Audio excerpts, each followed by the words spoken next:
sita. Soma.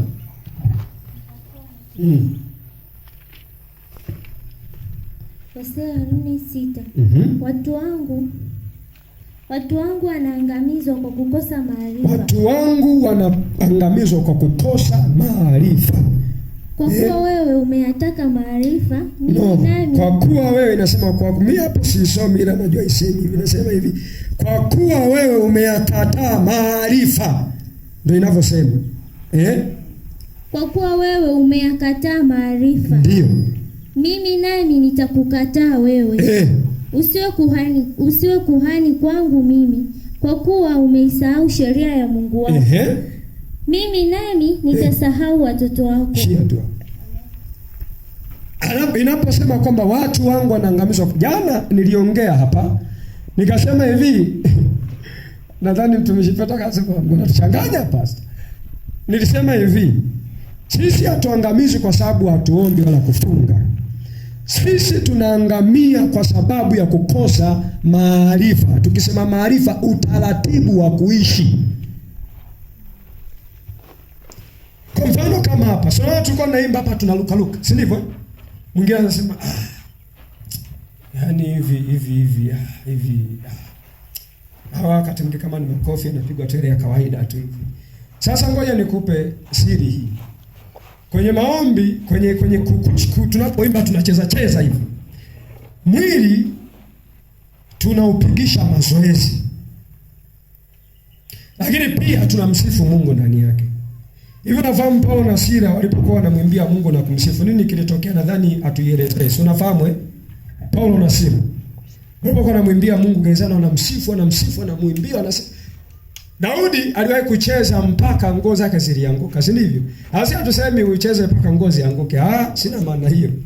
Ila nataka nikuonyeshe kazi ya sifa. Sijajua kwenye kizazi hiki tu, ila zamani wenzetu walikuwa na shuhuda hizi kwamba walikuwa unakuta anasema tulikuwa tukiimba sifa. Achana upendekoso wa sasa hivi. Upendekoso wa sasa hivi ushachakachuliwa. Wenzetu wasema tulikuwa tukiimba sifa, unakuta mule kuna watu wanaponywa mule. Anza ushuhudia, nilikuja hapa nikiwa dhaifu hiki nimepona, nilikuja. Ndio ilikuwa kazi ya sifa.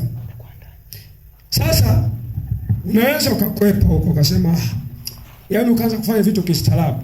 Ukweli wa mambo jinsi ulivyo, mimi nakuhakikishia, niamini mimi, unakwepa njia ya kimungu, utaenda kukutana na njia fulani ambayo itakudhalilisha sana.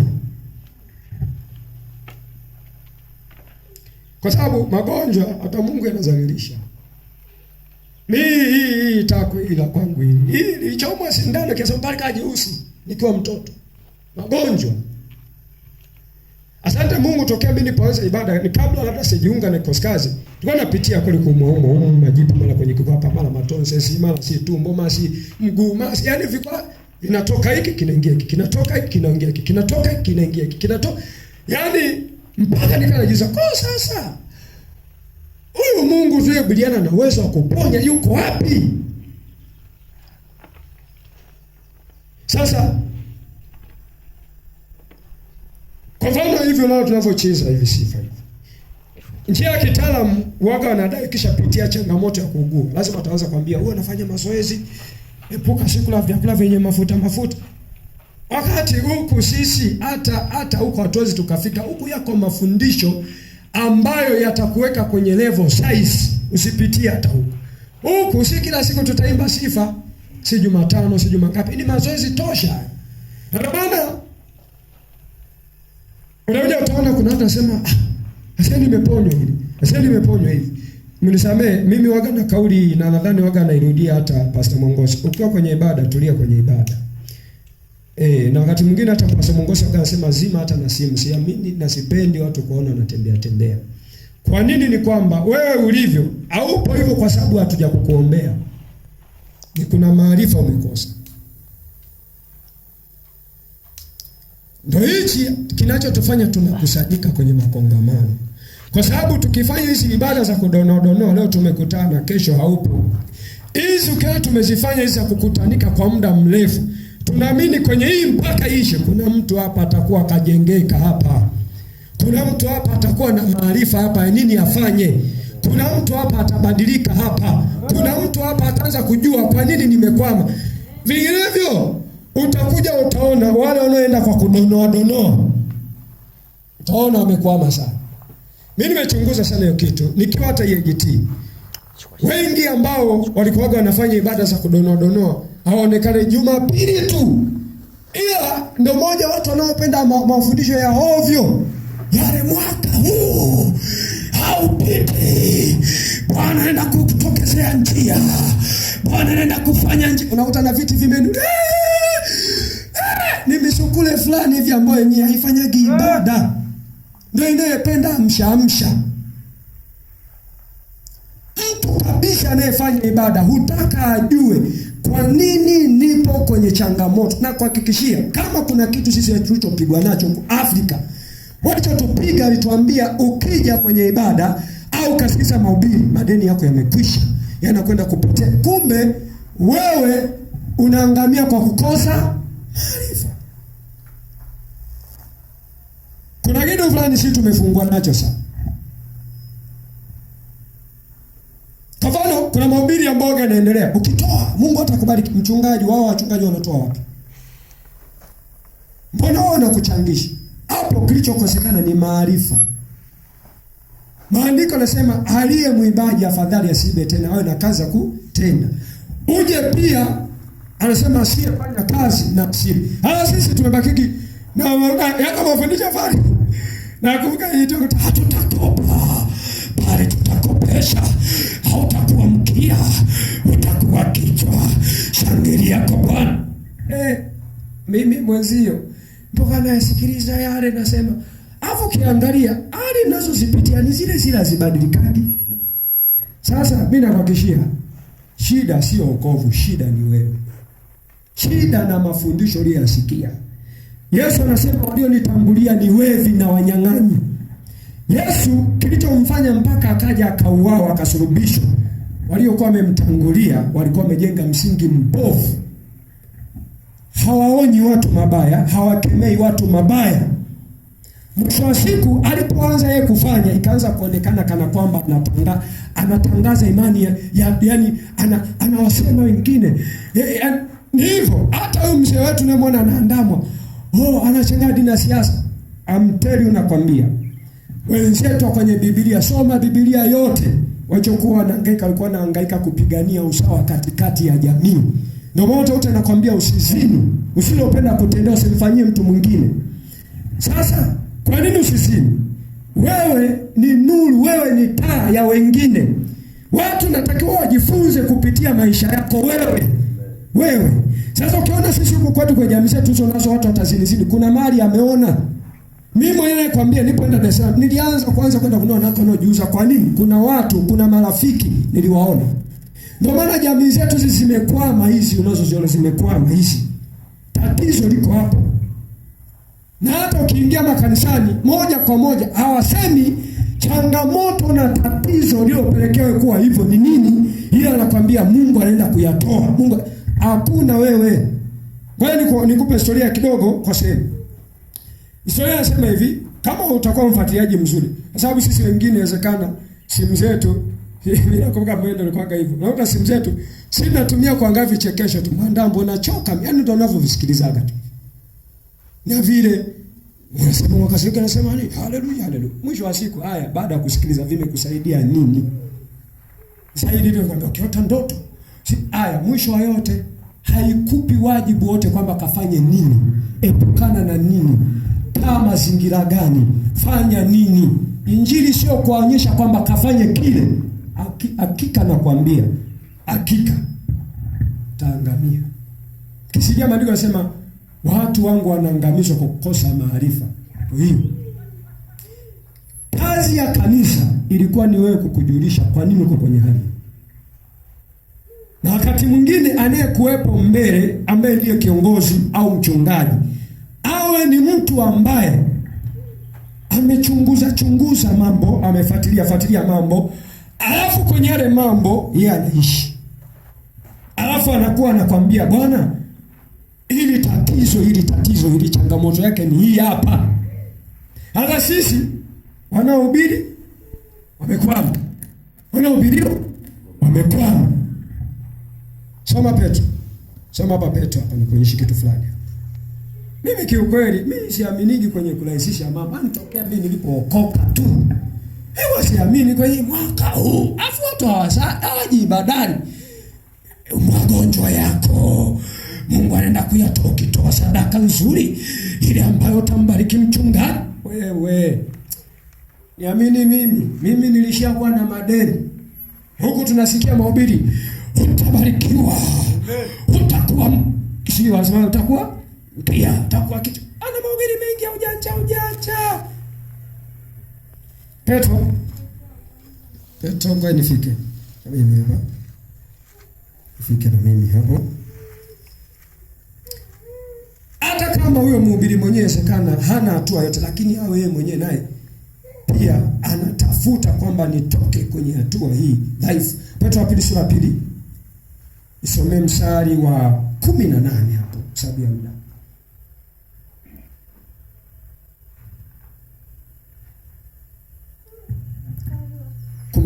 Petro wa pili 2:18. Sikia maandiko haya. Nasemaje? Utasoma. Ndio. Maana wakinena maneno makuu. Wakinena maneno makuu, Mungu ataleta pesa. Sijajua kama hujasikia. Mungu atakuponya. Mungu atakuinua. Tulikutana, sijajua kama hujawahi kufuatilia kwa mtandao, kuna mchungaji mmoja aliwahi kumwona Dar es Salaam. Huyu Chanton Sekela kwa anaendesha watu. Sema endesha kwa imani.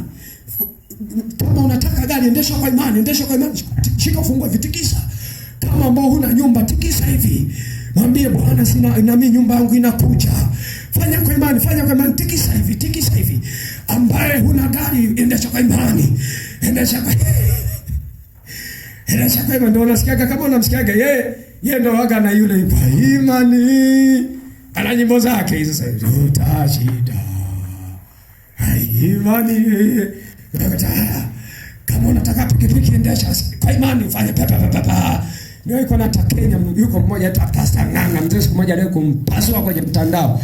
Anaambia watu si kwamba eti nani haya. Muamala unasema haya, inua simu juu. Sema muamala ingia humu. Tamka zile unazotaka, sema muamala unaingia kwa jina la Yesu. Acheni bwana, ulokole sio utaira bwana. Ulokole sio utaira. Ndio hayo nene na mambo makuu. Endelea mbele, endelea usikie. Maana wakinena mambo makuu, maneno makuu ya kiburi kwa tamaa za mwili na kwa ufisadi. Wana tamaa zao, hii kwambia si ukitoa utabarikiwa, ana tamaa zao binafsi. Yeye anatoa wapi? Kwa nini ukitaka gari, yeye anakwambia nani njoni kuombe, ila wewe yeye akitaka changisha. Ila wewe utavipata kwa imani, Mungu ataleta. Endelea. Kwa ufisadi huwahadaa watu huwadanganya watu walioanza kuwakimbia wale wanaoenenda katika udanganyifu. Wakiwaahidi uhuru, wakiahidi mambo makubwa kwamba ni mtatoka hapo. Mungu ameshaona teso lenu, Mungu ameona majaa, Mungu atafanya njia pasipo na njia. Wakiwaidia uhuru wakati wao na wao wenyewe ni watumwa wa uharibifu. Chia tu. Hii ndio changamoto tulionayo sisi. Mimi nakuhakikishia. Mimi nilikuwa na sada ya mchungaji ambaye kwa anaendelea kwa naumwa vidonda vya tumbo. Mimi mwenyewe nilikuwa naumwa. Na yuko mshirika mwingine kwa Dodoma naye kwa naumwa. Sasa unakuta yeye akakwama, saa yote naona huyo anachukua vidonda vya tumbo. Huyu sasa akija hapa akianza kusema Mungu atatuponya. Mungu atakuponya. Kwa wengine walioko kwa watu wanasikiliza, wanatikisa tu vichwa tu. Ila kwa wale ambao sasa wengine imani kao kama ni utaila, watoto watainua na viti. Iko movie moja, sijajua kama mjawahi kuifuatia, Nabii Mfufuko. Sasa mzee mwenyewe kabisa. Hata ule wimbo watu wa kizazi hiki wanapenda sana vya pokea.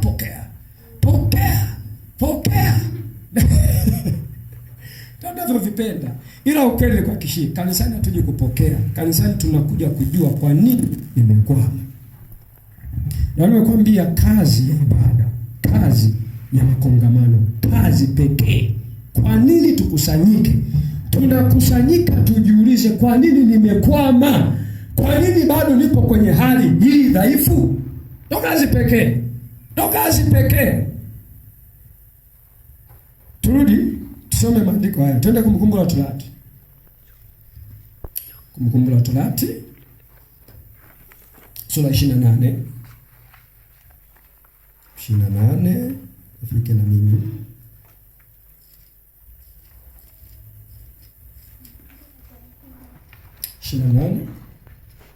Kuanzia mstari wa 15. Torati 28 mstari wa 15 nisome. Nitasoma. Lakini itakuwa usipotaka kuisikiliza sauti ya Bwana. Usipotaka kusikiliza sauti ya Bwana. Sasa nakuuliza swali, sauti ya Bwana tunasikilizia wapi? Nyumbani? Kwenye story kule barabarani? Tunasikilizia wapi sauti ya Bwana? Sauti ya Bwana Mungu wako, usiangalie kufanya maagizo yake. Usiangalie kufanya maagizo yake yote na amri zake. Ni kuagizayo hivi leo. Ndipo zitakapokujia laana hizi zote na kufanya kupata. Utalaaniwa mjini, utalaaniwa mashambani. Litalaaniwa kapu lako na chombo chako cha kukandia. Utalaaniwa uzao wa tumbo lako na uzao wa nchi yako, maongeo ya ng'ombe wako na wadogo wa kondoo zako. Utalaaniwa wingi yako, utalaaniwa utokapo. Bwana atakuletea laana na mashaka. Bwana atakuletea laana na mashaka na kukemewa katika yote utakayotia mkono wako kufanya, hata uangamie na kupotea kwa upesi kwa ule uovu wa matendo yako ulioniacha kwayo. 21. Bwana atakuambatanisha na tauni hata Bwana atakuambatanisha na tauni. Tauni ni ugonjwa. Hata atakapokwisha kukuondoa katika nchi uingiayo kwa kuimiliki. Bwana atakupiga kwa kifua kikuu na kwa homa na kwa kuwashwa na kwa hari ya moto na kwa upanga na kwa ukaufu. 25 nisomee tena kwa sababu ya muda. Sema 25. Bwana atakufanya upigwe mbele ya adui zako. Bwana atakufanya upigwe mbele ya adui zako. Utawatokea juu juu yao kwa njia moja, lakini utakimbia mbele yao kwa njia 7. Nawe utatupwa huko na huko katika falme. Mstari wa 27 pia. Bwana atakupiga kwa majipu ya Misri. Kwa bawasiri na kwa pele na kwa kujikuna ambayo hupati kupona. Bwana atakupiga kwa wazimu na kwa upofu na kwa bumbuazi la moyo. Utakwenda kwa kupapasa mchana kama apapasavyo kipofu gizani, wala ufanikiwi katika njia zako. Nawe siku zote utaonewa na kutekwa nyara, wala mbishia tu. Sasa unajua kwa nini haya yatakuwa hivi? Hii ni kwa sababu umeacha kukusanyika kusikiliza maagizo kwamba kafanye nini. Sasa sisi wachungaji wetu sio wengine tulipotokea walikuwa wasomi huko. Anakusomea 28:1 anasema itakuwa utakapo kwanza sidhani kama wanasomaga pale. Wanaruka tunasema utabarikiwa mjini, anaanzia hapa utabarikiwa mjini. Kwa hiyo ndo kazi ya kuabudu. Yaani utabarikiwa. Ni nani sasa atakayebarikiwa? Utakuja utaona ni yule anayesikiliza maagizo ya Mungu. Sasa utasikilizia wapi?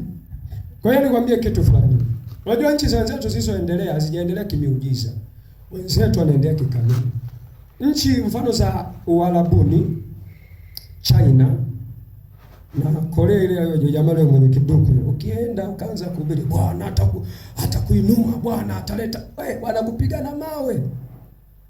Usifikiri kama wewe kusikia yani mawe Waislamu nchi za Uarabuni kwenda kuhubiri wewe wanakukata. Walichokuwa na kata ni propaganda ya wazungu. Sisi huko tuletea kwa sababu hizi imani nyingi unazoona huko Afrika nyingi zimeletwa na wakoloni. Chanzo chake kilikuwa ni hiki hapa. Fuatilieni kwa sababu nimesema wengine inawezekana sisi simu tunaishia kutazama tu vichekesho. Wewe shida. Na mwisho wa siku natembea kama kina Sidi.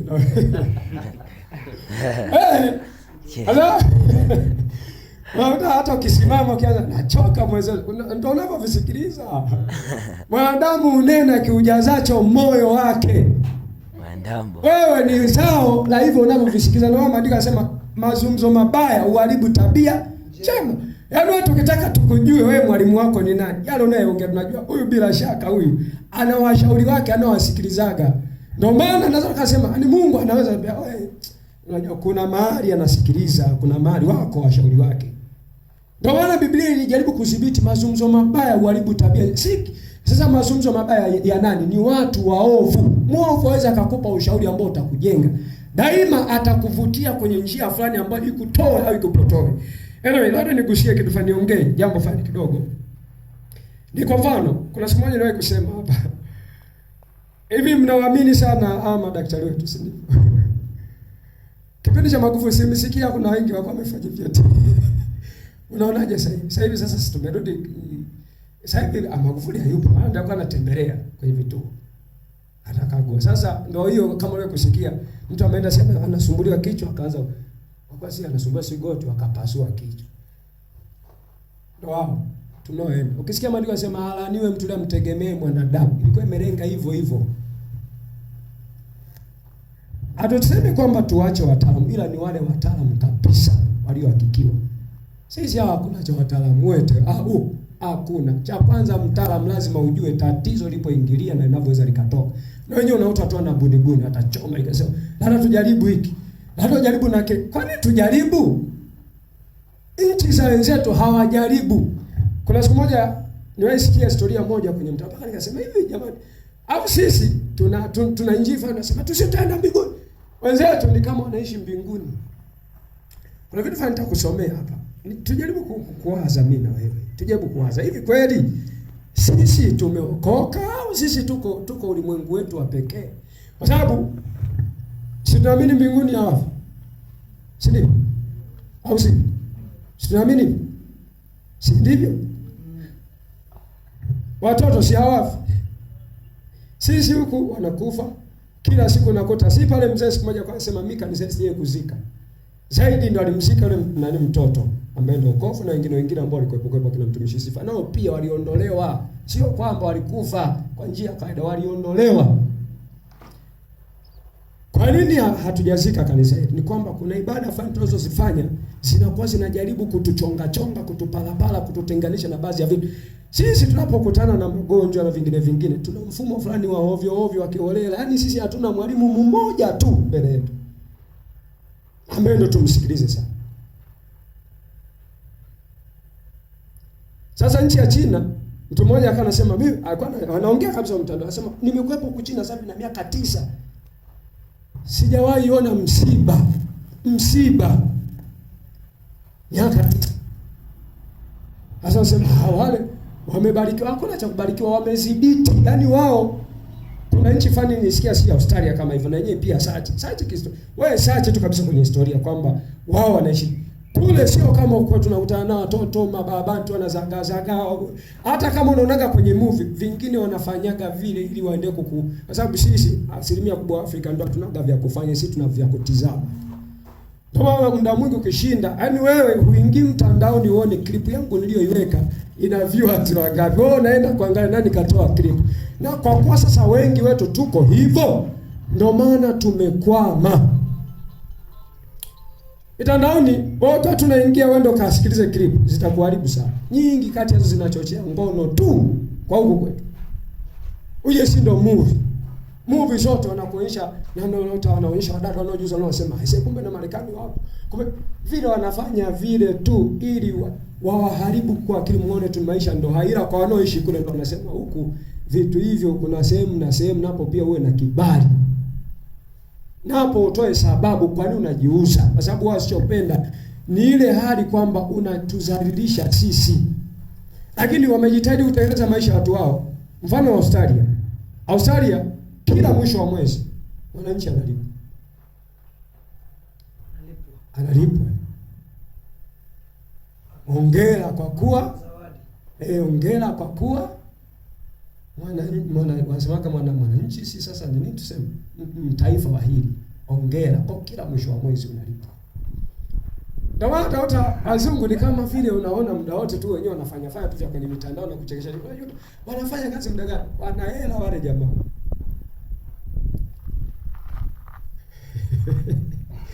Sisi tuna mbuga za wanyama, wale hawana kule. Vingi kati ya hivyo ni wao, utakuta pesa wanapozipatia ni hivi vitu wanavyotuuzia sisi huko, simu watauza hivi, watauza hivi. Tunavyovitumia huko ndio vinaingiza pato kama la taifa. Sisi tuna mbuga za wanyama, tuna madini, tuna milima ya Kilimanjaro. Madini, kuna madini fulani wanasema Tanzanite ambao hayapatikani kwingine kote, ni hapa tu kwetu, ndio maana kaitwa Tanzanite. Tuangalie tulivyo. Tuangalie tulivyo. Sasa wewe pengine unaishi hayo ni maisha, na kuhakikishia sio maisha. Tumekosa usimamizi. Tumekosa watu wa kusimamia haya. Hata wanaosimamia ni wale ambao wanaangalia upande wao tu, waleje na watoto wao. Shule wanazokuambia tutajenga shule, wanasoma wao?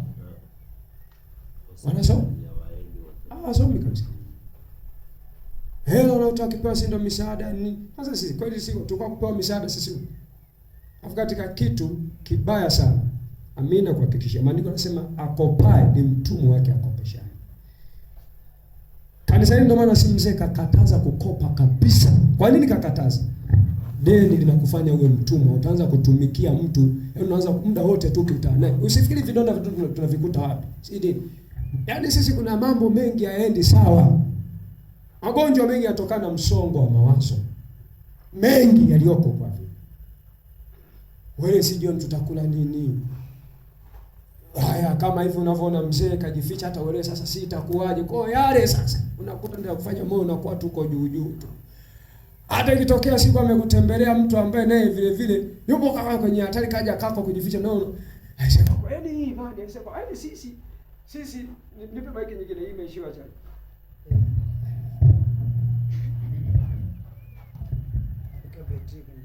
Yes. Kwa sisi unakuta yani tumekuwa kama kondoo kuchinja, na tunaishi ndio maisha na ndio tumeridhika navyo hivyo. Ila kiukweli kabisa na kuhakikishia sisi tumekosa maarifa. Kwa maana tunaangalia. Anyway, pengine hayo yanaweza yakaa ni mbali sana. Ila ninachotaka mimi nikijenge hapa. Mimi nataka nikutengeneze uwe ni mtu mwenye akili kweli kweli kama mimi ambavyo kwa sehemu nahangaika kuwa hivyo. Mimi sina bado. Nahangaika ili kuwa navyo. Kinyume mimi siamini kwenye hivi tulivyo. Yaani siamini kwa namna ambayo tuko dhaifu tu. Basi tunazalaulika, unakuta huyu hajasoma bwana, huyu mimi naonaga kwenye mtandao kama umeweka nisaidie naona leo kama sauti inashuka sana. Mimi kule Dodoma nilipotokea ambapo panaitwa Biawani. Wako watu mimi nasikiza klipu zangu. Naona comment zinasema aisee, amina, ni wewe mtu unatuwakilisha vyema Dodoma pia. Wewe, historia yangu mimi ukirudi mimi nimeishia la 5. Tena tulikuwa wazee wa kufeli. Sasa kama kuna wawili watatu wanaanza kusikiliza, wanaona ni maneno fulani yaliyojaa mwanga na taa. Nasema bila shaka uweza hii elimu kuna hizi bado kuna mali zinatupeleka hizi. Kuna mali zinatupeleka hizi.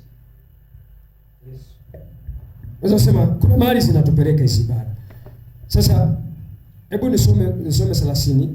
Kumbukumbu la Torati 30. Nianzia mstari wa kwanza kabisa. Mstari wa kwanza kabisa hapo. Biblia imesema maiki kama tayari ungempatia. Asomee maiki. Biblia inasema. Ndio. Tena itakuwa mambo haya yote yatakapokujilia. Baraka na laana. Nilisoweka mbele yako. Nawe utakaposikumbuka kati ya mataifa yote. Huko atakako kupeleka Bwana Mungu wako. Ndio. Nawe utakapomrudia Bwana Mungu wako na kuitii sauti yake, mfano wa yote nikuagizayo leo, wewe na wanao, kwa moyo wako wote na kwa roho yako yote, ndipo Bwana Mungu wako atakapo ugeuza utumwa wako. Amen. Utakapomrejea kwa moyo wako wote. Moyo wako wote ni ile mpende Bwana Mungu kwa nguvu zako zote. Sasa ndio kama hivi kwenye ibada, nguvu unayotumia inawasilisha unampenda kwa nguvu zako zote. Vile unavyopatikana ibadani, je, unampenda? Hebu nisaidie kumuuliza jirani yako. Wewe unampenda Mungu kwa moyo wako wote? Mbona tukonaje sasa kwenye maombi ukiwahi?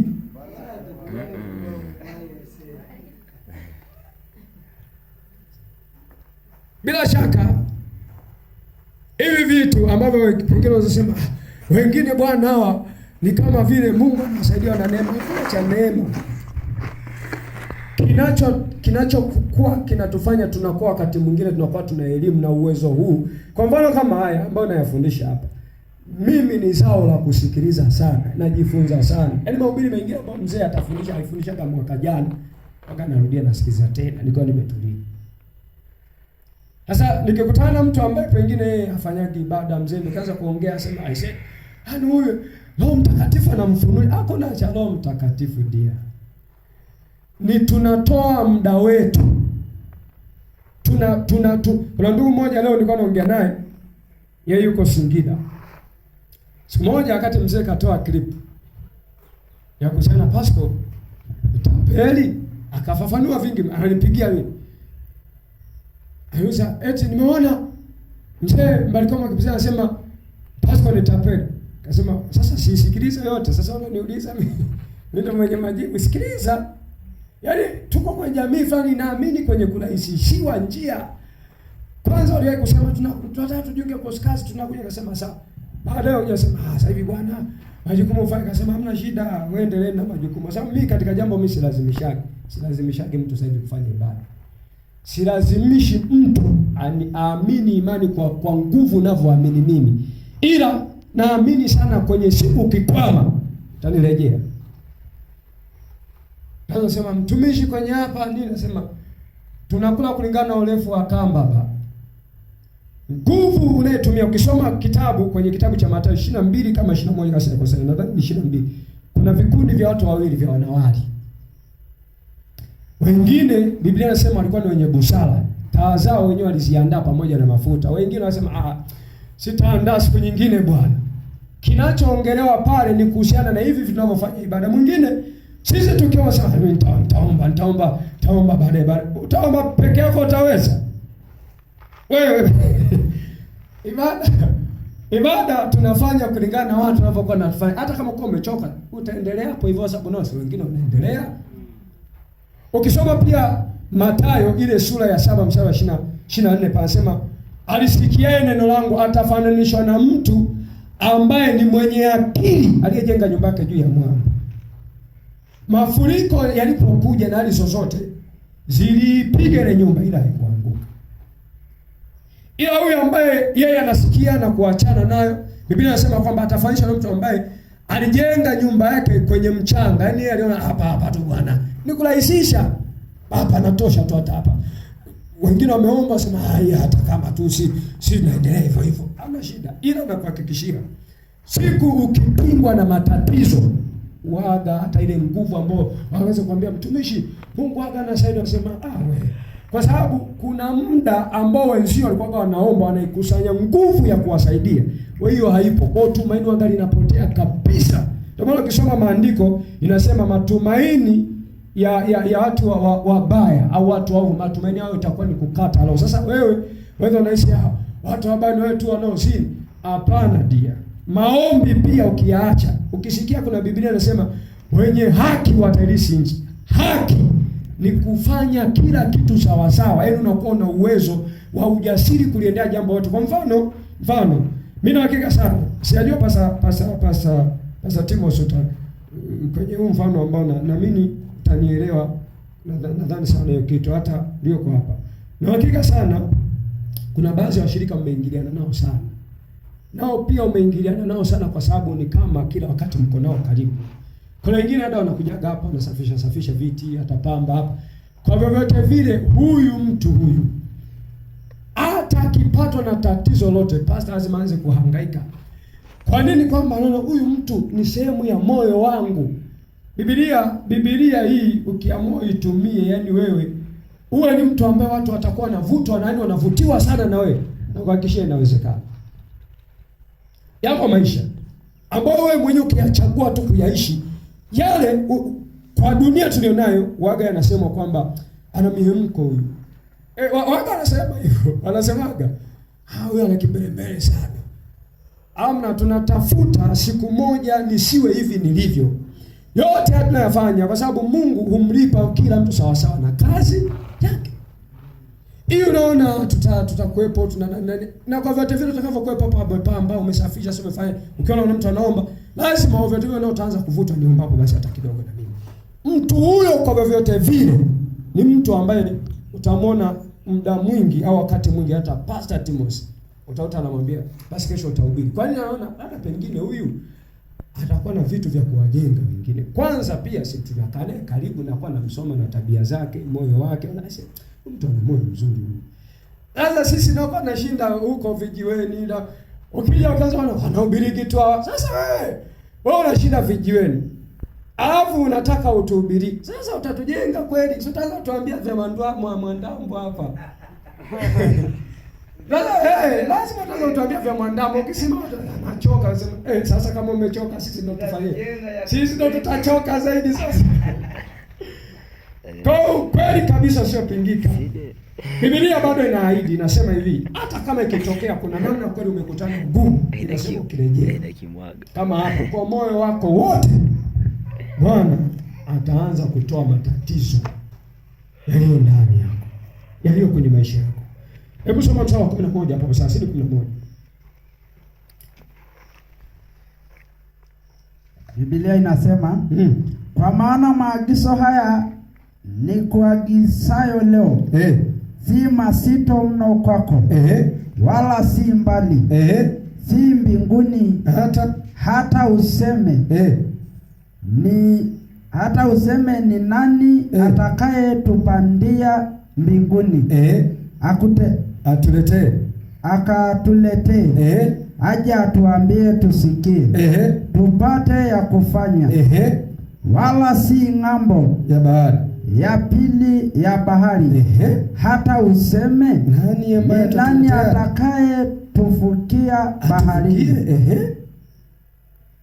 akatuletee aje atuambie tusikie, tupate kuyafanya. Lakini neno li karibu nawe sana, lipo karibu na wewe sana, li katika kinywa chako na moyo wako, katika kinywa chako na moyo wako. Kwani hapa wala kinachojadiliwa hapa ni watu ambao sasa sasa nani ambaye atafanya? Ni wewe. Mungu anakuangalia wewe. Na kuna nyimbo fulani tunaimbianaga hata sisi wenyewe. Zile kuna vitu fulani tumejengewa fulani wanakoli ile. Subiri muujiza. Nadhani hizo nyimbo tunazijua hivi. Tena usifanya. Sasa unakuta mtu anayesubiri muujiza. Hatukatai, ni nyimbo nzuri. Ila iangalie mtu mwenyewe anayesubiri. Hapatikani ibadani. Haombi, hafungi, ila anasubiri muujiza. Utausubiri sana.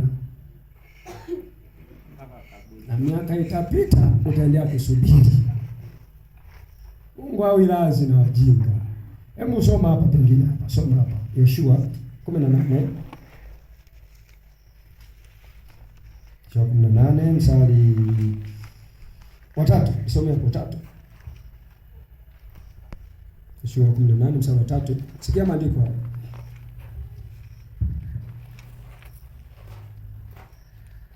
Alafu utaniangalia pia na Yeremia 48 mstari wa 10. Yoshua 18 mstari wa 3. Usome. Yoshua 18 mstari wa 3. Nasoma. Ndio.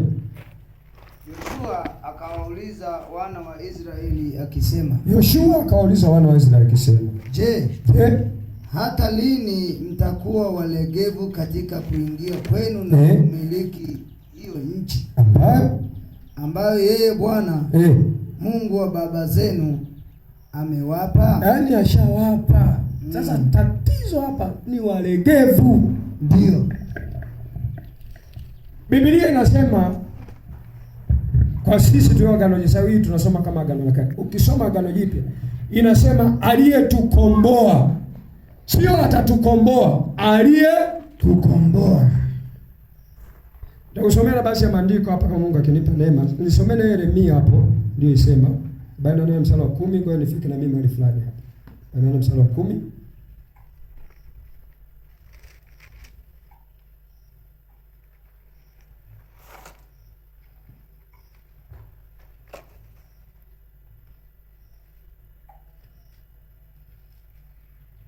Baada ya mstari wa 10 nisomee. Yeremia ngapi? Yeremia 48 mstari wa 10. Biblia inasema ni vizuri kama itatumika mic. Amen. Biblia inasema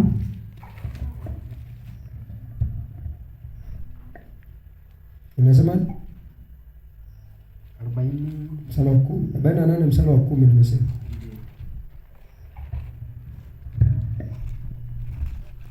Ufu mwingine utafungua Kolosai 1 mstari wa 13 tu. Soma hapo chapa. Biblia inasema na alaaniwe mtu afanyaye kazi ya Bwana kwa ulegevu. Na alaaniwe afanyaye kazi ya Bwana kwa mkono. Na alaaniwe ausiaye. Alaaniwe mtu yule afanyaye kazi ya Bwana kwa mkono mlegevu. Biblia inasema mpende Bwana Mungu kwa moyo wako wote na kwa nguvu zako zote. Wewe unapoimba sifa unaimba kwa nguvu zote? Hapana. Unapoomba unaomba kwa nguvu zote? Tabaki sasa kwangu. Soma Kolosai nilisema hapo na hiyo. Unapoomba unaomba kwa nguvu zote kweli? Sasa kama maandiko yanasema alaaniwe afanyie kazi ya Bwana kwa mkono mlegevu. Basi kumbe kitu tumelani. Soma hii. Kolosai 1:13.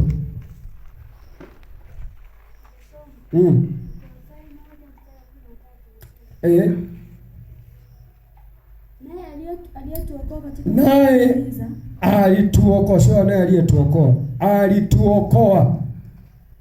Naye aliyetuokoa katika nguvu za giza. Unakosea. Ina maana naye alituokoa, sio aliyetuokoa. Alituokoa. Naye alituokoa. Hiyo ndo maana halisi. Naye alituokoa katika nguvu za giza. Katika nguvu za giza. Akatuhamisha na kutuingiza katika ufalme wa mwana wa pendo lake. Alituokoa. Nimesoma ile Yoshua kwa nikaona acha nikulete na huku. Yoshua anasema hata mtakuwa legevu hata ni kwa sababu hii nchi Bwana aishawapa. Hii iko mikononi mwenu. Kuhusiana na swala la wewe kubadilika liko mikononi mwako. Kwa wewe ndio amua. Ubadilike usibadilike. Wewe iko mikononi mwako. Mimi bwana siku moja nipo kwa nimeingia Koskazi nimeenda kambi kule Mbeya. Hii nishaishuhudia sana. Nilipofika pale basi ukuta kuna jamii fulani ya wengine ambao ibada si tunaanza hata saa 6. Au hata saa 10 au wakati mwingine kama ni hii ya katikati za Jumanne hizi si Jumatano. Ibada inaanza saa 1 tunakutana saa 12 unakuta yeye anakuja kipindi cha ushuhuda saa 3 hivi. Sasa kwa sababu ya kukosa maarifa na ufahamu basi na mimi nikajikuta naanza kuwaiga wale. Ila baadaye nikaanza kujua hivi hao nao waiga. Mbona sio lamani hata kwa sababu ni wengi katika hao hata huwezi kaona wakisimama wakifundisha. Huwezi. Ila wale ambao kidogo ndio unaona wao wako mbele wakina Pastor Elbert uje si hao wakina mtumishia Nodi ndio hao utawakuta muda mwingi kwenye ibada wao tunaanza nao ndio hao ndio wanaopewa vipindi wala wahamasishe wengine. Sasa wewe unaambatana na watu fulani dhaifu utakuwa dhaifu. Kama hii ambayo niyosoma hiyo niyosema hiyo Mathayo. Anasema ambaye alichimba nyumba yake juu ya mwamba. Hivyo unafahamu kuchimba juu ya mwamba inawakilisha, manake ni ibada unaweza kunazifanya. Ni ibada ngumu ndio, lakini siku hata siku zinaendelea kukubadilisha. Siku hata siku zinaendelea kukubadilisha. Na ukweli tu usiopingika. Vile utakavyotoa unajaribu tu kuanza na ibada hizi kujichochea, ndipo inawezekana ukachochea hali mbaya. Kwa sababu vilivyomo ndani yako wewe ni unakuta vimekaa labda kwa miaka hata 5, miaka 10. Sijui una umri gani mpaka sasa. Kwa hiyo vimekaa muda wote huu. Utakapoanza kuomba unaenda kuvitibua. Sasa kuna wengine wakishaanza kuna mbona kama naanza kujisikia kama kizunguzungu. Mambo yake sijisikii vizuri. Basi anaanza kukimbia mazingira. Usikimbie, ndio yanavyotokaga hivyo. Hata Yesu alipokuwa anawatoa watu mapepo, kuna wakati walikuwa wanapatwa na kifafa. Wanaanguka kama wamekufa. Ndio yanavyotokaga, yanatoka kwa biti, anataka kwanza kuvunje moyo, yani kuna hiki unachokifanya kizai kitu. Ndio jinsi hizo zilivyo hizo hali. Mimi siku ambapo amekuja Martin ambaye tuko naye Dodoma. Usiku kwa nini Martin anampenda sana Mungu. Kwa hivyo hiyo ambayo hata nadhani ngemsikia kule nani alikuwa anaomba kule wapi? Gerezani. Anaomba kiasi mpaka alikuwa anaomba masaa 5. Sasa hiyo ni kwa sababu tushazoeshana. Mimi waga tunafanyaga ibada kwa sura hiyo. Kwa hiyo alipokuwepo kule masaa 3 anaomba. Anaomba tu anaomba akitulia. Anaamka. Anaomba kwa sasa kwa kweli jinsi ilivyo, maombi yana uwezo wa kutuliza ufahamu wako na kukuonyesha kwamba changamoto hii itapita tu. Ukiona Mathayo hiyo ambayo nimeisema, hii 7:20 anasema mafuriko yalipokuja. Kwa hiyo sio kwamba tunayeomba changamoto haziji. Kuja zitakuja, ila zitakutoa kwenye ramani. Hazitakutoa kwenye uelekeo wa kimungu. Huyo ambaye yeye anarahisisha tu, hata hivi vinatosha, masaa 12 yanatosha, tumeomba sana hata hivyo. Unarahisisha. Yatakuja majaribu, itakuja upepo fulani. Ndugu, utakusomba vibaya mno. Utakusomba. Kuna mahali fulani nataka nipasome, ila kwa leo acha nisisome huko. Kama nataka nimalizie hii na Korinto, nimalizie na Korinto, twende tukaombe kwa dakika chache hapa. Korinto ngoja nifike hapa. Korinto wa pili sura 4. Korinto wa pili sura 4. Nilikuwa nazungumzia kuhusiana na Martin, kasi ya malizia. Martin sasa alipokuja mara kwanza pale Dodoma, yeye kumbe alikuwa anasumbuliwa na pumu, nini kwa sijui. Siku kaanza kufanya ibada, akaanza tumaya kama mtu kakaa. Basi akasema tatizo nini? Akaanza kuelezea bana, nakwambia na pumu. Nikasema tuendelee kufanya ibada. Ilitoka mpaka leo. Ilikuwa kipindi ilifika mwezi wa 4, wa 5, wa 6 hapa sisi Dodoma kwa kuna baridi mizio. Ndio ilikuwa inasumbua kwenye mizio. Alimpeleka kwa waganga kila namna, aliwahi kutumia vini, aliwahi kuniambia vya waganga. Sasa Wasukuma, wewe unaelewa Wasukuma tena. Kule ndo dawa zilipo. Tumia hapa na pale. Kuna siku anasema alikuwa gatu yuko juu shuhuda wake sehemu. Kuna siku anasema alikuwa gatu amekaa hivi. Wengine wanachimba kule, kwa wanachimba sini. Kwa wanachimba ni shimo la choo kwa amelipa. Amesimama tu ashangaa tu kapitiwa ile hali, akafikia kuanguka chini. Aliangukia tena kule ndani. Na kule alipokuwa anaangukia kulikuwa kuna sululu ambao alikuwa anachimbia imeangalia hivi juu. Hadi nzuri alipoenda kuangukia yenyewe iko pembeni. Unaonaje? Huyo mtu siangesha kwa kama leo. Alani nikwambie, wengi unaona Mungu hizi tunazopanda si pikipiki, si wengine wana matatizo na utashangaa. Sasa hapa ilikuwaje mpaka akaja kamgonga mweza. Alikuwa aone. Ndio hivyo, hali wengi zinawataza ukuta tu ghafla imekukuta huko kwenye gari. Hizi ajali nyingi unazoona tunapanda kwenye magari. Ni hivyo. Kwa wengine kuna mapepo unakuta yuko nalo, unakuta baadaye shangaa linapoteza ufahamu kabisa. Anajikuta haoni mbele. Mwisho wa siku na shangaa ndo. Ndio maana sisi tuliokoka hizi ibada ni kwamba tu ujui zina msaada gani. Ndio maana kama unalazimishwa. Ila ukweli kabisa usiopingika. Ibada zina uwezo wa kufukuza kila aina takataka zozote. Alimada mtu utamua naamua mimi niombe niwe tu na ulinzi. Ndio maana wengi na watu wanaanzisha biashara hii inaishia njiani. Unaanzisha biashara ni kwa sababu unaenda peke yako. Wachaga kila mwisho wa mwaka sasa waende wakajichanje kidogo, waenda kukutana Wachaga wenzao kule, wanaenda kujipuliza kidogo. Fikiri dunia watu wanafanikiwa kirahisi? Hakuna. Hii dunia hii inataka watu wenye misuli wagumu ndio utaenda nayo. Sasa jana niliongea nikasema hivi, Mungu nilizungumza hicho kitu, nikasema kwenye Biblia huko hakuna mahali alipoagiza watu wafunge. Hakuna hapapo. Sasa hata kuomba sasa mtumishi Petro unatuchanganya. Ukweli, hebu tuwaze tukubaliane. Adamu ni wapi uliwe kumwona kafunga amefanya ibada? Kwa nini tunaomba? Kwa nini tunafunga? Ni kwa sababu sasa tulishamkosea Mungu kupitia baba yetu leo kwanza Adamu. Mungu karuhusu adhabu ile unasema nimewasamehe, ile si msamaha wa msalabani. Imekwisha, wamesamehewa. Kusamehewa lazima kuwepo na adhabu ambayo hiyo itakutengenezea namna ya wewe kuwa makini kuto kukosea tena. Kwani watoto wako wakikoseaga waga tu wewe, kila ameiba akija baba nisamehe, nimekusamehe, waga nivyo? Kwani wako na wachapa? Lengo unataka umfanye awe na nidhamu, asirudie.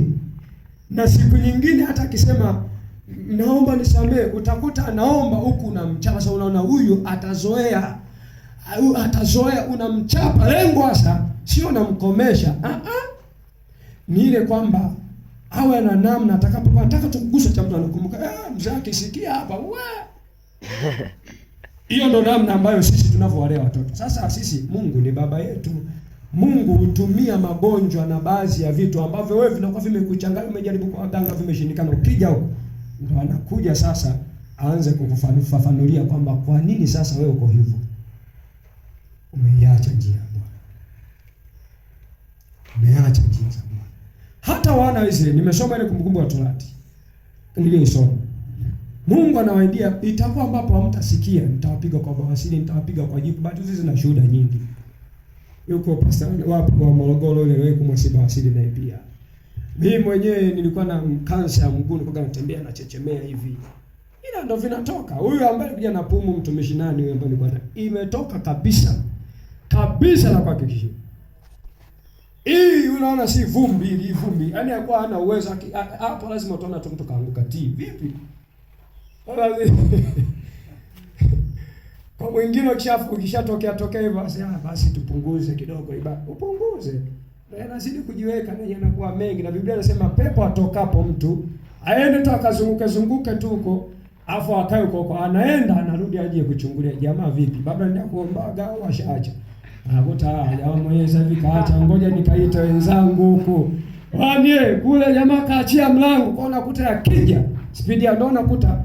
Jichunguze mwenyewe. Siku unajua kuna vipindi vingi waga mnavyo nyewe vya kuomba muda mrefu, aidha kufunga, na kuhakikishia jitengeneze. Ikiwezekana andika kabisa hiyo kitu.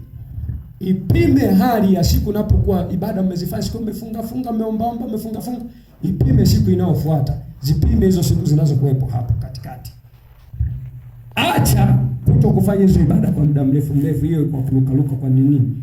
Ipime hizo nyakati, zipime, utaziona zinakuwa zina matatizo chungu nzima ya miaka yanafuatana kama utaona ili inakuja ili inatoka inakuja pasa ujue imekuwa ni kwamba unakuwa umeacha mwanya. Mimi watu wa Mungu, mimi kipindi cha kuminyiwa na wachawi mimi nimepitia na kifahamu. Mara siku kia ukipunguza tu ibada tayari siku ulali ni kukimbizana. Kiomba wala kidogo ndio unaona sasa unalala. Hii ndio hata wana hizo walivyokuwa wameambiwa kwamba siku ambapo hamtafanya vizuri mtaruhusu. Lengo nini? Ni walejeshe, sio kwamba ni waue, na walejesha. Mkirejea kwa moyo wenu ndipo anasema nitakapoyaondoa. Lakini hilo neno haliko mbali, ni wewe kuamua sasa. Utaendelea kuishi kwa mfumo huo ili uendelee kupitia vichapo, au utaamua sasa kuanzia sasa mimi nitaishi. Ni juu yako hiyo, si hatukuingili. Na ndio maana nilipokuwepo Moshi nilihubiri somo nasema tunakuja kanisani kutafuta kuokoka. Kipimo cha kwanza cha mtu kuokoka ni kuomba. kuomba, kufunga, kuomba, kufunga, hicho ndio kipimo cha kwanza cha mtu huyu anatafuta kuokoka. Kwa sababu maombi yaliyochangamana na mifungo yana uwezo wa kukubadilisha wewe, yana uwezo wa kukuponya wewe. Wewe ukishakuwa na ishara unatembea nazo za Mungu alivyoponya. Kuna andiko nataka nilisome, lakini naona muda kama umeniacha. Tutaongea tena kesho zaidi. Mahali fulani maandiko yanasema watu kadhaa watalishika pindo la mioyo wakisema tumesikia Mungu yuko pamoja na nyinyi. Tunataka tukamwabudu huyo Mungu. Ndivyo wengi wetu tumevutwa kwa sababu tulisikia shuhuda kule. Tulisikia shuhuda kule. Wakina mtumishi Robert atasema nilikuwa mvuta bangi, anasema Mungu unasikia mwingine anasema nilikuwa naumwa hiki, wakina Moda anasema si nilikuwa naumwa moyo. Hivyo ndio vilivyotuvuta. Lakini pia experience yeye mwenyewe anaishije, utakuja utaona na ibada. Sasa sisi tazo liloko wala tukishavuka zile changamoto, tunaachaga kuendelea na kuomba, tunapunguza ile nidhamu, unarudisha tena yale mapepo kwa sababu yanakuta nguvu ya Mungu haipo. Sijua kama nakusaidia kitu mtu wa Mungu. Hizi ibada tujaziweka ili tukukomoe. Ni kwa faida yako mwenyewe. Ni kwa faida yako mwenyewe. Amteni unapambia. Hizi sio kwa sababu tukukomoe. Hata mzee kuweka ituombe muda mrefu hajaweka ili akukomoe. Ameweka lengo, anajua zitakuponya wewe. Zitakutoa kwenye matatizo wewe. Amen. Sasa mwingine kanisa hili wanaomba sasa tuachi, yani ndo atupunguzi na ndo tunazidi kuongeza. Sasa mwisho wa siku tutaanza kuleana ile namna, ama ufanye ibada ukija tuniombe na kuombea, baada siku 2-3 umetimka tena. Siku hiyo tena umekuja niombe. Mimi sipo kwa ajili hayo. Mimi nakuombea ikiwa mara ya kwanza tu ndo bado umeingia. Huna elimu nyingi za kuhusiana na ibada hizi. Tutakuombea, lengo ni kujengee msingi. Ada hapo. Inawezekana mtoto kila siku mpaka anakuwa na miaka 15 20 anakuja tu baada mama nataka kunyonya, nitamzaba makofi. Tamzaba makofi. Au unaongoza naenda kuchota maji mahali fulani, amebeba kale kadogo kabisa kale. Kalo kalita 5 kale. Alafu ni jitu zima na medevu linayo. Anasema si ungeenda kufanya mambo tu mengine. Kwa nini sasa unataka kutuchanganya hapa? Tunaanza kuhisi umechanganyikiwa au? Kuna kukua. Mwanzo wa mtu anapokuwa ameanza lazima tumfundishe, yani msingi wa kwanza ambao baba zetu walikuwa nao. Hebu nimalizie na kitabu hiki. Nimalizie na kitabu cha Korinto wa pili 4:7. 7. Hiyo ni maombi tunaomba, ni sehemu ya adhabu ambayo Mungu kaiweka. Yaani ili umrejee lazima unaomba sana. Yesu mwenyewe aliomba. Hebu kabla kwanza sijasoma hapo, nisomee Ibrania kwa sehemu hapa. Ibrania 5:7. Baada tutarudi kwa Korinto. 5:7. Ibrania 5:7 inasema yeye siku zote za mwili wake alimtolea. Inasema yeye siku hizo, kama inasema hivyo sawa, haina shida. Yeye siku hizo za mwili wake alimtolea yule awezaye kumwokoa na kutoa katika mauti. Maombi na dua pamoja na kulia sana na machozi. Akasikilizwa kwa jinsi alivyokuwa mcha Mungu. Na ingawa ni mwana alijifunza kutii kwa mateso hayo yaliyompata. Naye alipokwisha kukamilisha, hiyo pointi maalum nasema, naye alipokwisha kukamilisha, yani alipokuwa amekomaa na mfumo akawa mstari wa 9. Naye alipokwisha kukamilishwa akawa sababu ya wokovu wa milele kwa watu wote wa. Sasa ishia ukweli jinsi ulivyo usiopingika. Mungu kuyaruhusu yale ambayo unayapitia wewe, ameruhusu lengo la kuimarisha. Lengo anachotaka wewe utakuwa mwalimu mzuri kwa wengine. Jana niliongea lugha hii ilikuwa tata, ila mniwie razi, ila ambayo nisema hii unaona tunahangaika, tunaenda labda tutatumia pesa kwenda kujitibu kote. Kwa sababu zipo. Na Mungu hawezi akafanya jambo. Anakuacha kwanza shughulika kwenye njia unazoziona wewe ni bora. Ikishashindikana kabisa, unakuta unasema sasa hapa. Hata mzee aliwahi kutoa ushuhuda, anasema mtoto wake yule wokovu kipindi chake alipokuwa yuko hai. Mzee anasema kwamba mtoto anasema si pafu lilijaa maji. Kaangaika kwa madaktari kuna kule. kila anapoenda inashindikana. Akaanza kumwambia, sasa mchungaji, hii kitu inaenda tu India. Hii sisi kwetu hospitali zetu haziwezi. Mzee akawaza, sasa nafanyaje kutoka Mbeya mpaka India na hela zenyewe za kujitafuta. Baadaye akasema basi, wakasema kwa kuwa ni mchungaji na tunakufahamu, usafiri tutakufanyaje? Tutakusupport kutoka hapa mpaka Dar es Salaam. Baadaye akasema nahisi kama nina daktari fulani na mimi naye. Sema basi mchungaji, kama yuko daktari mpeleke haraka mtoto. Akaenda akambeba yule mtoto. Mzee anasema nikaa naomba. Anasema hii ndio muhimbili yangu. Hii ndio muhimbili. Aliomba kwa muda mrefu sana. Na ukweli jinsi ulivyo, watoto kuwa salama inategemea na mzazi. Mzazi ukiwa safi, Biblia inasema hata watoto wanakuwa safi. Kwa hiyo kusimama kwa watoto inategemeana na mzazi husika. Kwa sababu na hapo pia wakikua sana au wanakuwa wanasimama kwa imani yao. Yaani kwa imani yao wenyewe wanaanza na wenyewe kusimama kivyao. Sasa hebu nisiende huko sana, ila nirudi hapa ambacho kwa Yesu akaa sababu ya ukombozi. Kwa maana nyingine, Yesu bila kupitia yule mchakato ule asingekuwa sababu ya ukombozi. Wewe ndio utakaye kuwa mwalimu wa kusema Mungu ana uwezo wa kuponya ikiwa umemhakiki. Hebu nisomee na Warumi 15 mstari wa 18. Some hiyo kitu hiyo. Nisomee hiyo kitu. Afu tutanisomea kidogo na andiko jingine tena. Acha yanakuja sasa mengi. Tuyapitie kwa sehemu. Some hiyo Warumi 15 mstari wa 18, afu pia tutanisomea na Tito mali fulani. Some. Mstari wa 18. Anasemaje? Maana mimi sitasubutu kunena. Huyo ni mtume Paulo.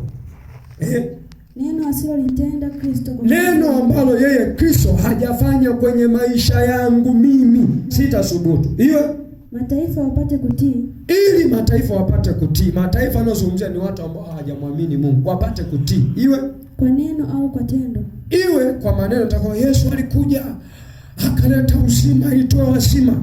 Mataifa waamini kupitia mimi au kupitia maneno ya Biblia.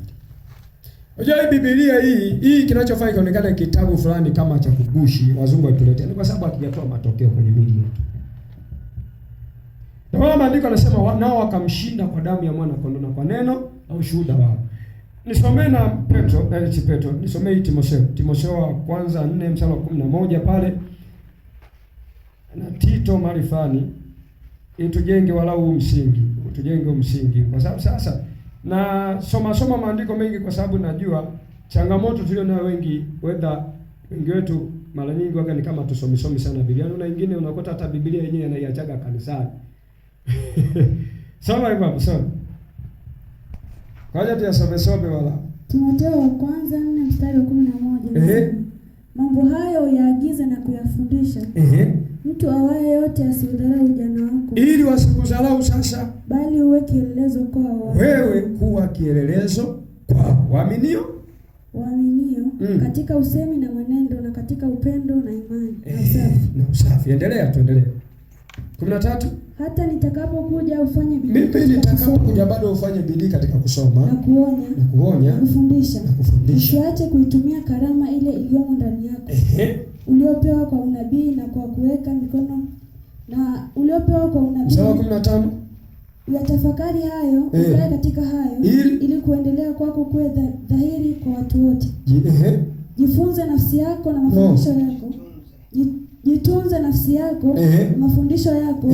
Dumu katika mambo hayo. Dumu kwenye hayo ambayo unayafundisha wewe. Maana kwa kufanya hivyo utajiokoa nafsi yako. Wewe mwenyewe utajiokoa na pia na wale wakusikiao pia. Yes. Yaani usiwe ni mtu fulani, wewe ni fundi wa kuongea. Mfano hapa Biblia inaagiza Timotheo kwamba usiishie tu ni wewe tu unajifunza tu. Watembea wale watatu. Waambie na wao, jamani, huyu Mungu ana hivi. Huyu Mungu kanitoa hapa. Huyu Mungu vile watakapokuwa wanakuja pia hata kwako, wewe ndio uwe kielelezo kwao. Dumu katika hayo. Na kwa kufanya hivyo hauwaokoi tu wale, unajiokoa wewe pia. Nisomee na Tito Somena Tito hapa. Tito 2:6. Niwe razi kama nawachukulia muda. Tito 2:1. Wakati mwingine tunasoma maandiko kwa sababu sasa inabidi tupandikishiane walau msingi ili hata kama tukiwa tunaendelea kwa namna fulani ambayo unakuwa wewe mwenyewe unaelewa ni hapa kuna ile namna nasemaga sasa mechi imefika penyewe. Endelea. Usome 2:6 Tito. Tito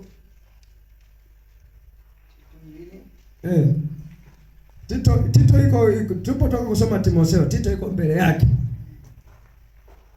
Pale tusoma kwenye Timotheo, Tito iko mbele yake. Yaani Tito ndio inafuata baada ya Timotheo. Timotheo kwanza pili inakuja na Tito inafuata. 2:6 soma. 2:6 nasemaje? Tito 2:6 nasema, vivyo hivyo na vijana waume waonye kuwa na kiasi. Katika mambo yote ukijionyesha wewe mwenyewe kuwa kielelezo cha matendo mema. Na katika mafundisho yako ukionyesha usahihi na ustahivu. Na maneno yenye uzima yasiyoweza kuhukumiwa makosa ili yule mwenye kupinga atahayarike kwa kuwa hana neno baya la kunena juu yetu.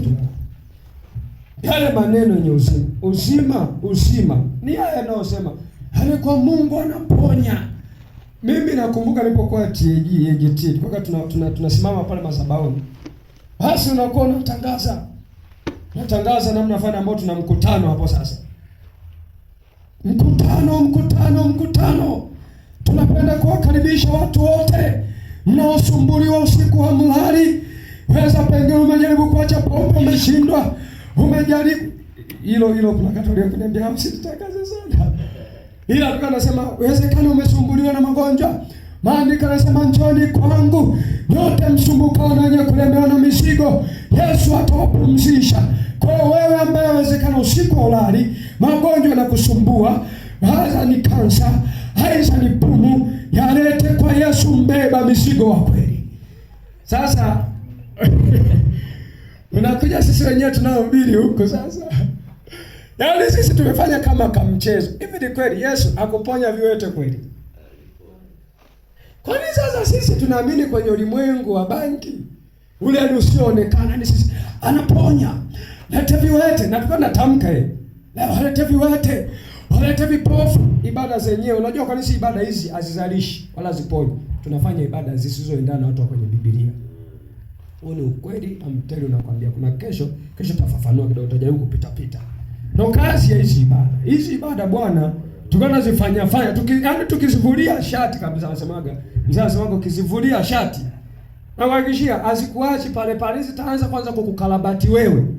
Zitaanza kukuchonga wewe, zitaanza kukutengeneza wewe.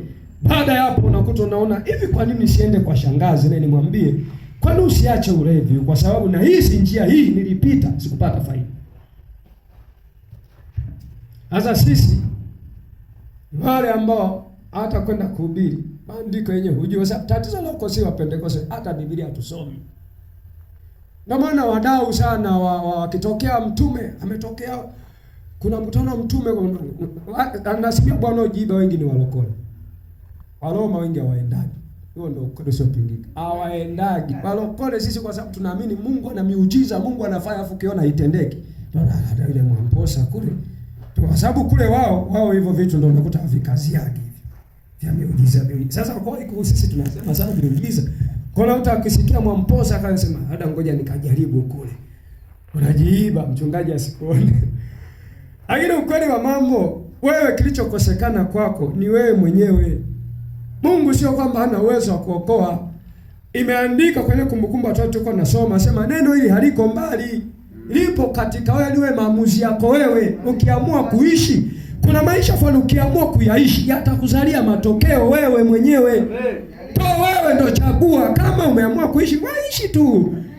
Kanisa hili sisi bahati mbaya tukulazimishi. Waishi tu, lakini hasara utazipata ni wewe. Amen. Sisi tunachokuwa ni kama tunatoa sehemu ya ushauri kwamba mimi na fight na pambana kwa sababu nahisi nguvu ya Mungu ipo kwenye kuichuchumilia kwa kiwango hiki. Ipo kwenye kufunga huku. Si uwezo kufunga hivi. anzia hata masaa 12 basi. Walau Jumapili ifanye kama tu hiyo ya Bwana. Wewe siku tu ya Jumapili sema kuanzia leo ibada hii tunaanza kuanzia, kwa mfano tunasijajua kunaanza saa 3 saa 2. Na unasema mimi kivyangu leo naanza kuanzia saa 1. Mimi nikae AGT bwana. Nilianza kuishi maisha nikae AGT. Ibada ya Jumapili nilikuwa sitoke kuanzia asubuhi mpaka jioni. Kwa sababu hiyo siku nilikuwa nafunga. Na kuepo tena nasema hii kwa ajili ya Bwana. Baada ya pale kwa kanaanza majira kama saa 3 hivi. Tuliingiza kwa mfungo cha kwanza kwa mfumo cha kwanza kuomba asubuhi sisi pale kanisani AGT. Mchana ilikuwa ifika saa 7 hivi na nusu walikuwa tunaahirisha ibada inakuwepo ya jioni saa 9 dakika kama 45. Ila mimi nilikuwa sirudi. Sababu hiyo nilikuwa nimeiga kutoka kikosi kazi, nilikuwa naona wanaomba sana, wanafunga sana. Nikasema hebu acha na mimi nijaribu. Tena wimbo ambao ulikuwa unanihamasisha ni ule nimifungo nimikesha kuona uzuri wa kweli wa Mungu. Ni mapambano. Sijua kama msikilizaji wewe. Una ujumbe wote umebeba. Ndio naosema na nini? Ndio mwanzoni uliozungumzia kwamba yes, anataka pokea baraka. Siku ya Jumatano pia nilikuwa nimeitoa na yenyewe kwa ajili ya ibada. Ibada ilikuwa inaanza kwa jioni saa 9 dakika 45 saa 8 kwa sababu siku hiyo nakuwa naelewa ni siku ya ibada. Najiandaa mapema tu kabisa, nafanya kazi zangu haraka zingine unajua nitafanya siku ya kesho Alhamisi lazimalizia. Basi hiyo saa 8 niko pale naomba kwanza. Naomba. Hiyo kitu walianza kuvutiwa baadhi wengine wakaanza na wenyewe. Sasa mwenzetu kila siku tunamkuta naomba. Ndio wakaanza na wenyewe watatu. Tulikuwa na kikundi fulani cha wengine ambao pia tulikuwa nao. Ndio wengine nao wakaanza kuamka. Na sisi ndio tunaomba. Sisi ndio tunakuja tunaomba. Ndio tukaenda hivyo. Kwa siku ya Juma ngapi hiyo Jumapili, Jumatano nilikuwa nimejiwekea hivyo. Sasa wewe hapo unasema hata hivyo unajitahidi, hata hivyo bado. Biblia Daudi anasema neno moja nimelitaka kwa Bwana. Ndilo nitakalo tafuta, nikae siku ngapi? Siku zangu zote. Wewe unakaa ngapi? Alafu ndio useme Mungu atatuponya. Walioponywa ni hawa hapa sasa. Ukisoma Luka ile sura ya 20 ngapi pale 21 mstari 7 anasema hivi, anasema kila mchana alikuwa anaenda anafundisha si watu, afu jioni anaenda kulala kwa mlima Mzeituni. Tumesoma Ibrania ile anasema yeye siku hizo za uhai wake, maana yake ilikuwa desturi yake. Kuna wakati fani yuko mwanafunzi ambaye kwa anataka muuze Yesu. Sisomi ila naelezea tu. Yaani aligundua Yesu majira haya tunamkuta mlimani. Ilikuwa ni desturi yake. Yaani kila jioni lazima ataenda mlimani kule. Lengo kule ni kwenda kuomba kesho nikaukabili Mungu. Sasa mimi sikwambie tu wewe sasa ukazane kwenye maombi kazi zifeli. Hapana, kanisa hili bwana kionekana hapo naomba tu afu ufanye kazi. Mzee akamkali sana kwa sababu yote katika hizo tujue. Walokole wengi tunapokuwa tunachukuliwaga kama watu fulani ambao wahovyo watu ni kwa sababu wavivu wengi wa kufanya kazi. Omba kafanye kazi. Tena kazi fanya kwa ubora haraka kwa nguvu fulani. Kimaliza unabarika na ibada. Unasema Mungu, naomba ikiwezekana ile nguvu ile biashara ifanye itawaliwe na nguvu yako. Kama kuna chuma ulete, ikiwa kuna chochote. Sijajua ila tu sisi ndio sisi tu ambao tunasema kama mimi sioni cha kuombea. Wewe ni kwani biashara zinaharibika wewe. Mumeruhusu ibilisi. Mmemruhusu jamaa naye kiingia bila sema yeye akiingia uharibu, anavunja kila kitu, kuteketeza. Na kuteketeza. Yaani akiingia kwenye maisha yako, hakuachi salama jamaa. Hakuachi salama. Hebu malizia Korinto hiyo, tumalizie Korinto 4 hiyo niko nasema mstari wa 7. Nipe kitabu cha uzima wa milele. Kitabu cha uzima wa milele.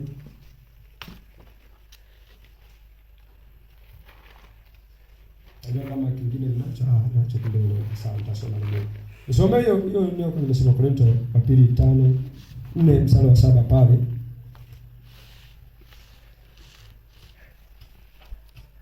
Korinto wa pili 4 mstari wa 7 inasema. Ndio. Lakini tuna hazina hii katika vyombo vya udongo. Kwa unasoma utakuwa unasoma wa kwanza Nimesema wa pili 4 mstari wa 7. Wa pili. Ndio hiyo sawa. Nisome mstari wa 8. Inasema pande zote twadhikika bali hatusongwi, twaona shaka bali hatukati tamaa, twaudhiwa bali hatuachwi, twatupwa chini bali hatuangamizwi. Hebu ishia kwanza hapo. Anasema pande zote twasikika lakini hatukati tamaa. Sasa tatizo la sisi tukikutana na matatizo ndio tunakataga tamaa na kwanza kwa Mungu hayupo Bwana. Wenzetu wanasema sisi twaona shaka lakini hatukati tamaa. Maana yake kuona mashaka sio shida. Kwamba Mungu yupo au hayupo sio shida. Shida ni kwamba ukiacha kabisa kuendelea na imani, hapo sasa hapo ndio umeharibikiwa. Nisome mstari tena wa 16. Hapo. Kwa hiyo hatulegei, bali ijapokuwa utu wetu wa nje unachakaa, lakini utu wetu wa ndani unafanywa upya siku kwa siku. Siku hata siku. Endelea. Maana dhiki au ishia tu hapo sababu. Anasema kwa hiyo hatulegei, japokuwa utu wetu wa nje unachakaa. Sasa unachakaa kwenye nini? Tunapodondisha kwenye mifungo. Tunaufanyisha ibada ngumu, unachakaa, lakini anasema unafanywa upya siku hata siku ndani.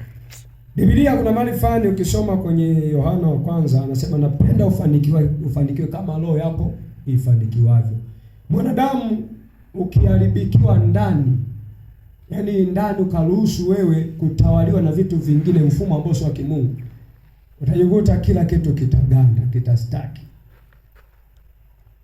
Ukisikia napenda ufanikiwe kama roho yako ifanikiwavyo, maana yake wewe ukiwa salama mambo mengine yote yataenda.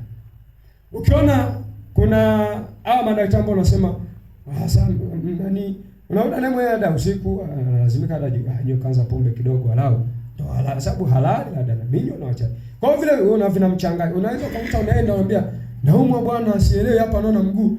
Anasema hebu tuangalie. Baada choma sindano ya mgaza choma na yeye mwenyewe kuna vingi vinakuwa vimemchanganya, aidha ni familia yake, aidha ni watoto wake, vimemchanganya na yeye.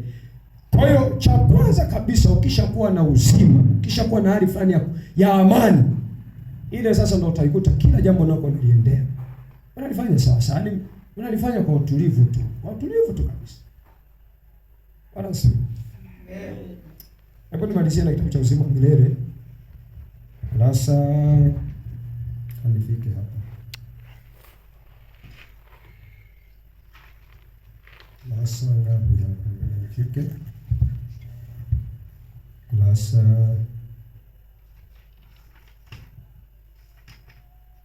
Kurasa wa 75 pointi ni 4 pale juu. Ni kuonyesha kwa nini Mungu huwa anaruhusu tunaugua. Soma kitabu cha uzima wa milele ukiwa duniani, ukurasa wa 75. Mstari wa 4 na ni pointi 4. Kwa nini wachungaji maaskofu, wahubiri kwa ujumla wao, wanaohubiri sana au kuombea sana watu uzima wa Mungu halisi, au wanaoshuhudia kuwa tumepona, hiki ndio wanaoumwa sana, wao au watu wao wa karibu kama vile mke au mume, watoto wa kuwazaa au kuwalea kwa ukaribu, wasaidizi wake na kadhalika. Jibu ni endelea. Inasema Mungu humruhusu shetani awapige wahubiri au wanaoshuhudia mara mbili zaidi ya watu wengine, ili wawe makini au waangalifu kutembea katika njia zote kwa ukamilifu, ili wafuasi wao wajifunze kwao kwa maneno na kwa matendo. Kwa maana waongozao watu hao ndio wawakoseshao, hao walioongozwa na watu hao wameangamia. Yeremia 9:16. Sasa hapo unasema hii wachungaji hakuna hii, mimi namaanisha wote ambao tunasema tumeokoka. Kwa nini Mungu anaruhusu hivyo? Lengo anachotaka wewe uwe makini. Endelea. Yeremia 9:16 inasema, maana sitathubutu kutaja neno asilotenda Kristo kwa kazi yangu. Mataifa wapate kutii kwa neno au kwa tendo. Warumi 15:18. B inasema, Shetani huwekeza nguvu sana kuwadhuru wahubiri ili wao wakishavunjika moyo au kuugua waumini wao au wafuasi wao au wafuatiliaji wa wahubiri wao wavunjike moyo mara mbili zaidi kuamini. Wavunjike, si wavutike. Wavunjike na tuchapia. Wavunjike moyo mara mbili zaidi kuamini au kutafuta kuwa na uzima wa milele ukiwa duniani. Ndipo Yesu akawaambia, ninyi nyote mtachukizwa kwa ajili yangu usiku huu. Kwa kuwa imeandikwa, nitampiga mchungaji na kondoo wa kundi watatawanyika. Ndio. Mathayo 26:31. Nimalizie mimi mwenyewe chini. Si anasema Shetani huwapiga wahubiri au wanaoshuhudia.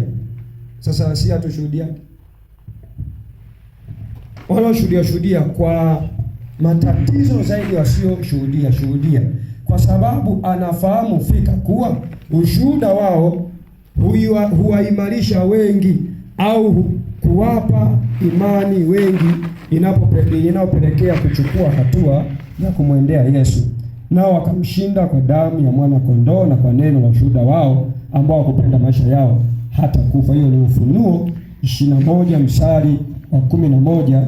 Kwa kuendelea zaidi anasema hivi, Shetani hutumia kila aina ya silaha ili kuwapiga wahubiri au wanaoshuhudia kuwa Mungu amenitendea hiki au ameniponya hiki. Kwa kuwa watu hao wakipatwa na mabaya wengine haraka,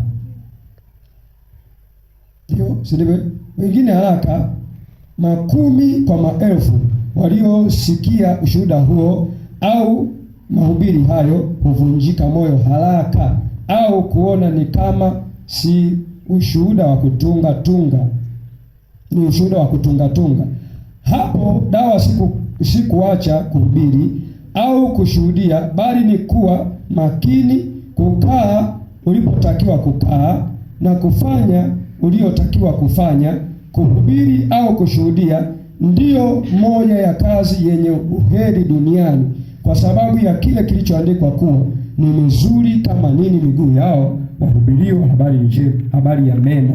Warumi 10:15 nasema, Bwana analitoa neno lake, wanawake watangazao habari njema ni jeshi kubwa. Hiyo ni Zaburi 68:11 anasema, ni kwa sababu hiyo usirudi nyuma kutangaza uwema wa Mungu pamoja na kuandamwa na Shetani kwa mashambulizi ya aina yoyote. Hiyo ndiyo sadaka kubwa anayetaka Mungu kwako. Huku ndiko kulipa fadhila. Ukifanya hayo na kutembea katika njia za Mungu zote zipasazo, utafika wakati ambapo Yesu atakuamini na kukuwekea ulinzi mkubwa, ili kwa hao usizulike kwa magonjwa ya aina yoyote au hatari ya aina yoyote. Kwenye mabano anasema, ila kwanza uonekane kuwa mwaminifu katika njia zake zote na kutangaza kazi ya Mungu aliyoifanya katika maisha yako, ingawa utakabiliwa na mashambulizi makali kutoka kwa Shetani katika mwili wako na kazi zako. Neema Kristo Yesu iwe pamoja nasi. Katungeni tuendelee tena kufafanua tena na tena. Tusimame, nataka tukaombe.